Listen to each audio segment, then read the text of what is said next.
اور ایک آپ کا ایک امیج ہوتا ہے, اس کو کیا چیز ہے اپنے پروفیشن میں which you value the most؟ دیکھیں پے چیک تو وہ تو کنڈیشنل ہے, اگر آپ اچھا پرفارم کریں گے تو آپ کو اچھا پے چیک ملے گا, ریٹنگ اچھی آئے گی, ریٹنگ اچھی آئے گی تو آپ کو پیسے اچھے ملیں گے آبویسلی.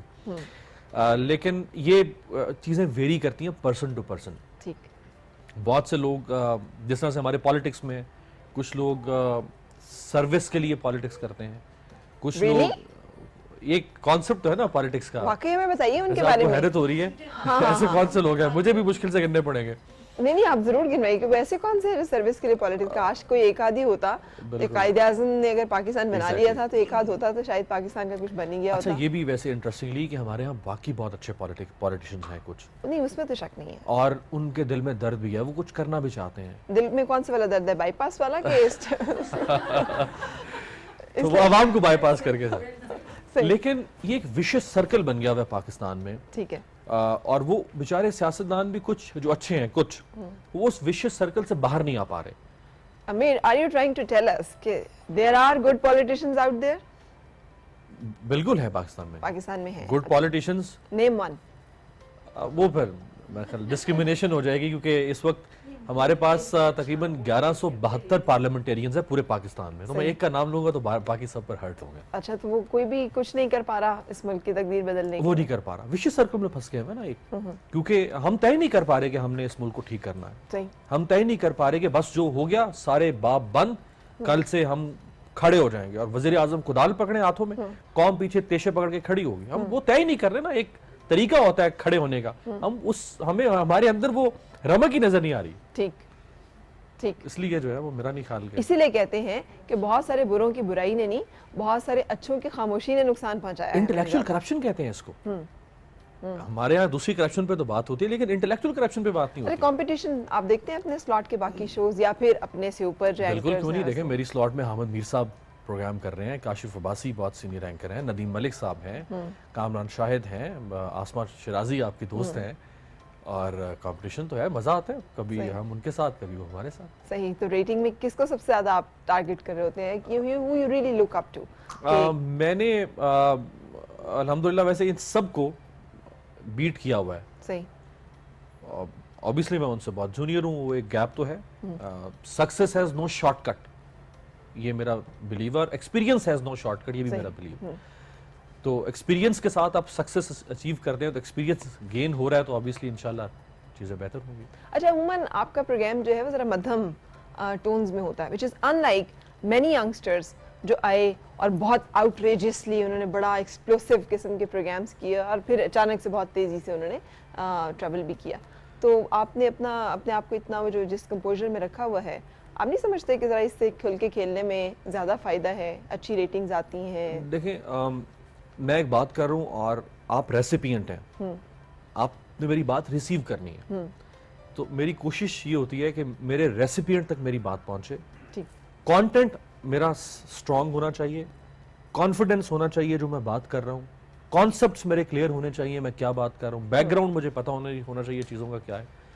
چلانا اس میں سے مائنس کر دیتا ہوں میں, ٹھیک ہے, تو وہ اس کا فائدہ نہیں. اور یہ سارا کام جو ہے یہ کیسے ہوتا ہے, یعنی ابھی خبر آتی ہے تو پھر اس کے اوپر تیاری کرنے میں کیا آپ کا پورا لائف سٹائل یہ ہے کہ you are all about news? obviously دیکھیں یہ تو جس پروفیشن میں میں ہوں, خاص طور پہ اینکرنگ میں, تو آپ 24/7 365 ڈیز آپ رہتے ہیں ان ٹچ, اور میں تو اس اینکر کو اینکر ہی نہیں مانتا جو دن میں کم از کم 10 اخباریں نہ پڑھے.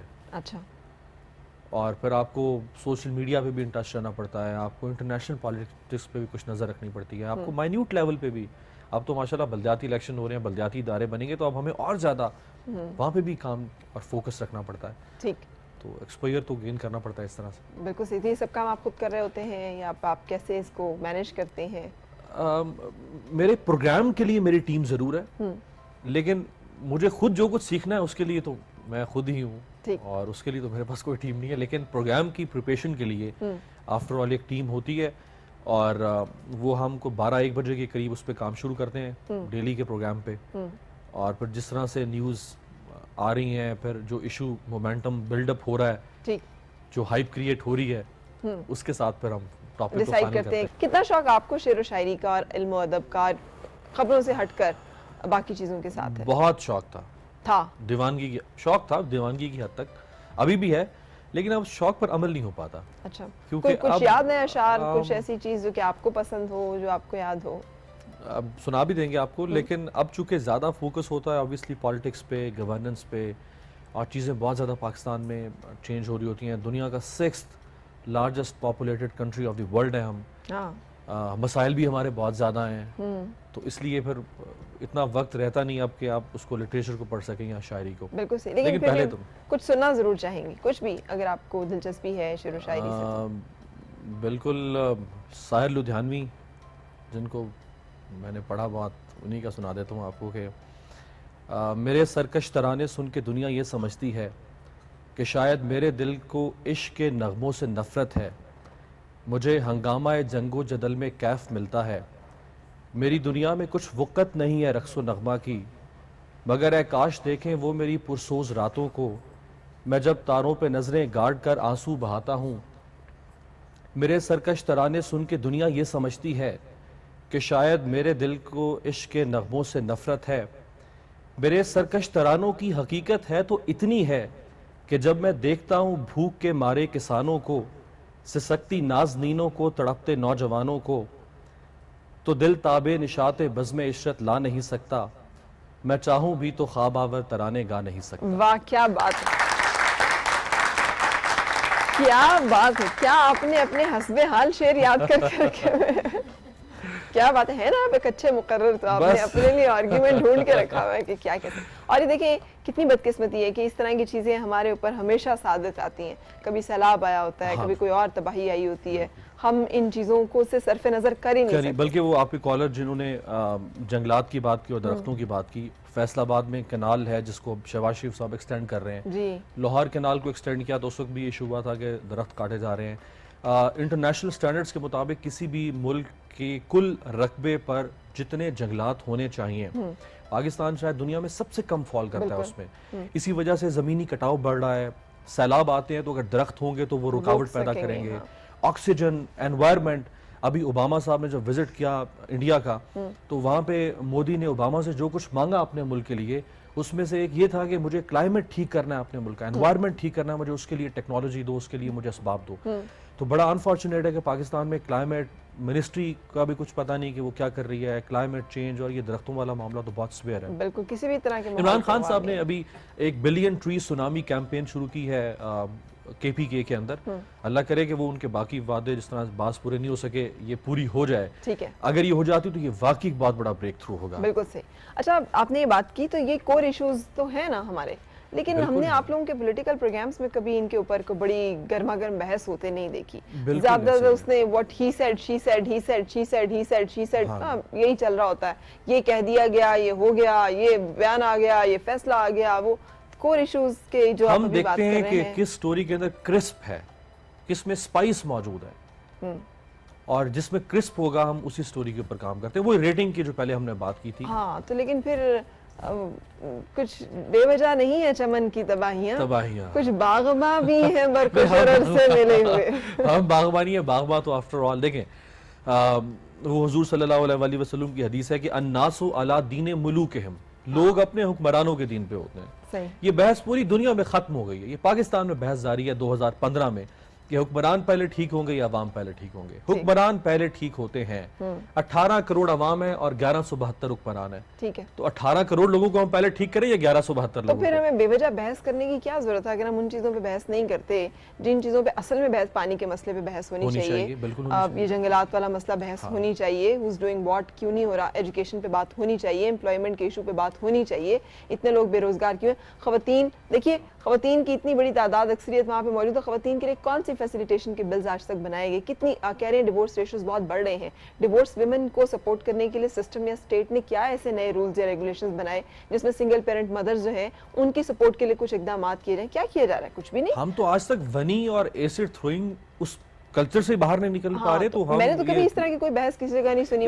میڈیا پہ فرا اس طرح کی ایشوز پر بحث ہونا اچھی بات ہے, ہونی چاہیے, لیکن میں آپ کو فرینکلی بتاؤں یہ لوگ جو ووٹ دیتے ہیں پارلیمنٹ کے اندر اکثریت ایسے سیاستدانوں کی ہے جو بولتے ہی نہیں ہیں. ہاں جی, اگر کبھی اتفاق ہو لوگوں کو, آپ لوگ جائیں دنیا میں تو لوگ جاتے ہیں اپنی پارلیمنٹ میں اور بیٹھ کے سیشن دیکھتے ہیں. ہمارے ہاں تو اتنا ٹرینڈ نہیں ہے اور ڈسکریج بھی کیا جاتا ہے اس کو ہمارے لیجسلیچرز کی طرف سے. اگر جا کے کبھی وزٹرز گیلری میں آپ بیٹھ کے دیکھیں پورا سیشن تو آپ کو پتہ چلے گا کہ صرف کچھ جو لوگ ہوں گے جو فرنٹ بینچز کے ہوں گے وہ بیک بینچز تو بات ہی نہیں کرتے وہاں پہ. تو ایک ایم این اے جو 6, 7, 8 یا 5 لاکھ کی آبادی کو ریپرزینٹ کر رہا ہے پارلیمنٹ کے اندر, وہ ان کے ایشوز کے بارے میں 5 سال بات ہی نہیں کرتا, ایڈریس ہی نہیں کرتا ان کے ایشوز کو. صحیح. تو اگر وہ اس بات کا واحد ایشو یہ ہے کہ مجھے یہاں سے فنڈ مل رہے ہیں سارے اور میں یہاں پہ 2 نالے پکے کروا دوں, 3 سڑکیں بنوا دوں, ایک اسکول, وہ بھی آخری دنوں میں جب مجھے پتا ہو کہ اگلے الیکشن کے لیے میں نے سارا کچھ کرانا ہے, اور اسی کام پہ لوگ مجھے گیج کریں گے, انہیں پتہ ہی نہیں ہے کہ پالیسی میکنگ میں کیا میں نے کیا کیا نہیں کیا. اچھا بریک یہاں پہ لے لیں, ہے نا. یہ میں آپ کو بھی پرسوں کے سیشن میں بتاؤں 140 لوگ غیر حاضر تھے نیشنل اسمبلی میں, 140 350 کے ایوان میں سے. صحیح. سو ہم بریک لے لیتے ہیں یہاں پہ اور بریک کے بعد پھر آپ سے ملاقات. Morning with Farah. Morning with Farah. Morning with Farah. Morning with Farah.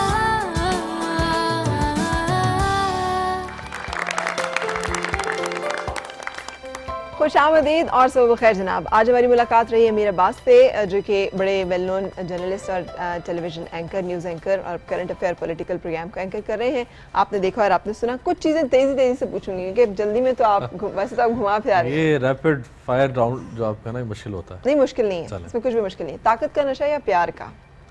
پیار کا ہونا چاہیے. نہیں چاہیے, چھوڑیں آپ. طاقت کا نشہ یا پیار کا؟ دیکھیں وہ شاید بہادر شاہ ظفر یا مولانا ظفر علی خان کا شعر ہے کہ ظفر آدمی اس کو نہ جانیے گا ہو چاہے کیسا بھی صاحب فہم و ذکا, جسے عیش میں یاد خدا نہ رہے, جسے تیش میں خوف خدا نہ رہے. تو نشہ ویسے دونوں کا نہیں ہونا چاہیے, لیکن پیار اور محبت یہ تھوڑی قابل قبول ہے کسی حد تک. اچھا, طاقت ویسے آپ کو پیار ہے زندگی میں؟ بالکل ہے پیار. سب سے پہلے تو انسان کو اپنی ذات سے پیار کرنا چاہیے. ہمارے یہاں یہ بھی بڑا انفارچونیٹ ہو گیا ہے کہ لوگ اپنے آپ سے نفرت کرنا شروع ہو گئے, اپنے آپ سے محبت ہی نہیں کرتے لوگ. اپنے آپ کو بنانا, اپنے بارے میں سوچنا, یہ چیز بھی ختم ہو گئی. بالکل صحیح. اور پیار سب سے پہلے اپنے آپ سے شروع ہوتا ہے. ہاں لیکن اسے سیلف سینٹرڈ بھی تو کہتے ہیں نا بہت سارے لوگ. کہاں تک نہیں, اس میں تھوڑی سی ایک وہ تھن لائن ہے بیچ میں, یہ اپرچونسٹ ہونے میں یا کہ خود پسندی اور خود میں پرستی کہاں سے شروع ہوگی. ہاں وہ جو میں, بالکل. ہاں آپ کے اندر ہے؟ نہیں, صحیح. میں بہت ہمبل آدمی ہوں, بیوی کے ساتھ بھی, ہر جگہ. اچھا یہ جو جرنلسٹ ٹیلی ویژن پہ نظر آتا ہے, یہ گھر میں بھی اتنا ہی سوال جواب؟ سوال ہی نہیں پیدا ہوتا. صحیح, سوال ہی نہیں پیدا ہوتا. سوال کرنے کا سوال پیدا نہیں ہوتا گھر میں.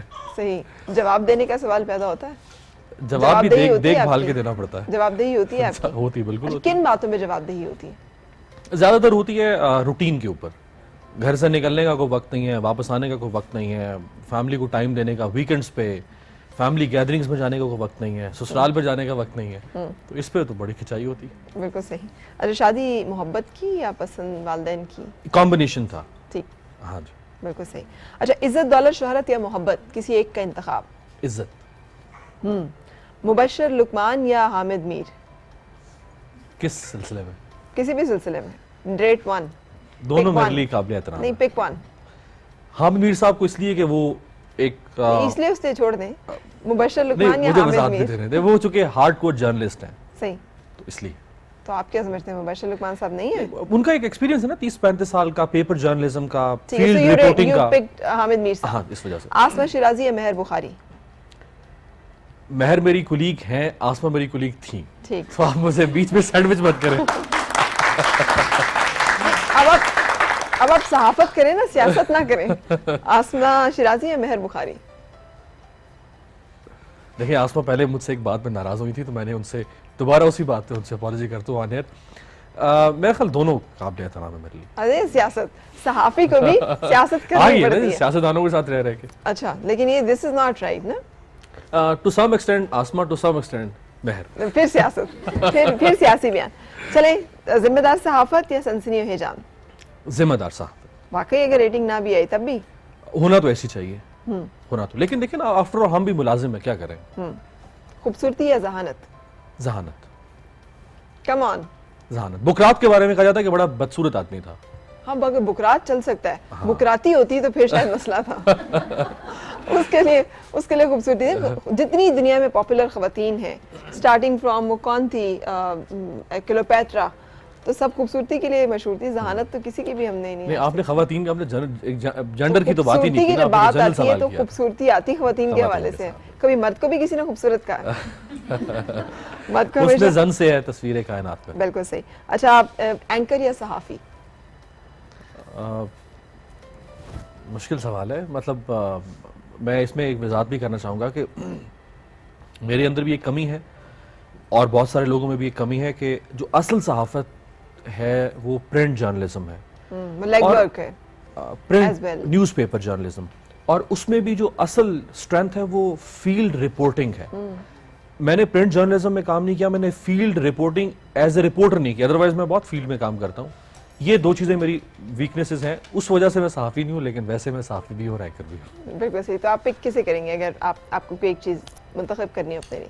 ٹو بیکم اے صحافی اور اینکر جو کہ اسٹوڈیو میں بیٹھ کر چیزوں کو بناتا ہے، بگاڑتا ہے، نکالتا ہے، یا پھر وہ میرا خیال اب میرے لیے اینکر سے صحافی کی طرف سوئچ اوور ہونا تھوڑا مشکل ہوگا. اچھا، اس لیے میں اینکر کو اینکر کی طرف. امیر آپ تشریف لائے اس کے لیے بہت شکریہ. تھینک یو سو مچ. آپ نے وقت نکالا اور بہت اوپن کچھ چیزوں پہ سیاسی بیان دینے کے علاوہ آپ نے باقی چیزوں کے بارے میں ہم سے صفائی سے بات کی. تھینک یو سو مچ. اچھا جی، بہت شکریہ. آپ سے بھی اجازت لینے کا وقت اسی دعا کے ساتھ آپ کی ہر صبح خوشگوار اور ہر خوشگوار صبح کا انجام بخیر ہو. جمعۃ المبارک آپ کو مبارک ہو. ملاقات ہوگی انشاءاللہ آپ سے منڈے کو. ہیو اے ونڈرفل ویکینڈ اور دیجیے مجھے اجازت. اللہ حافظ.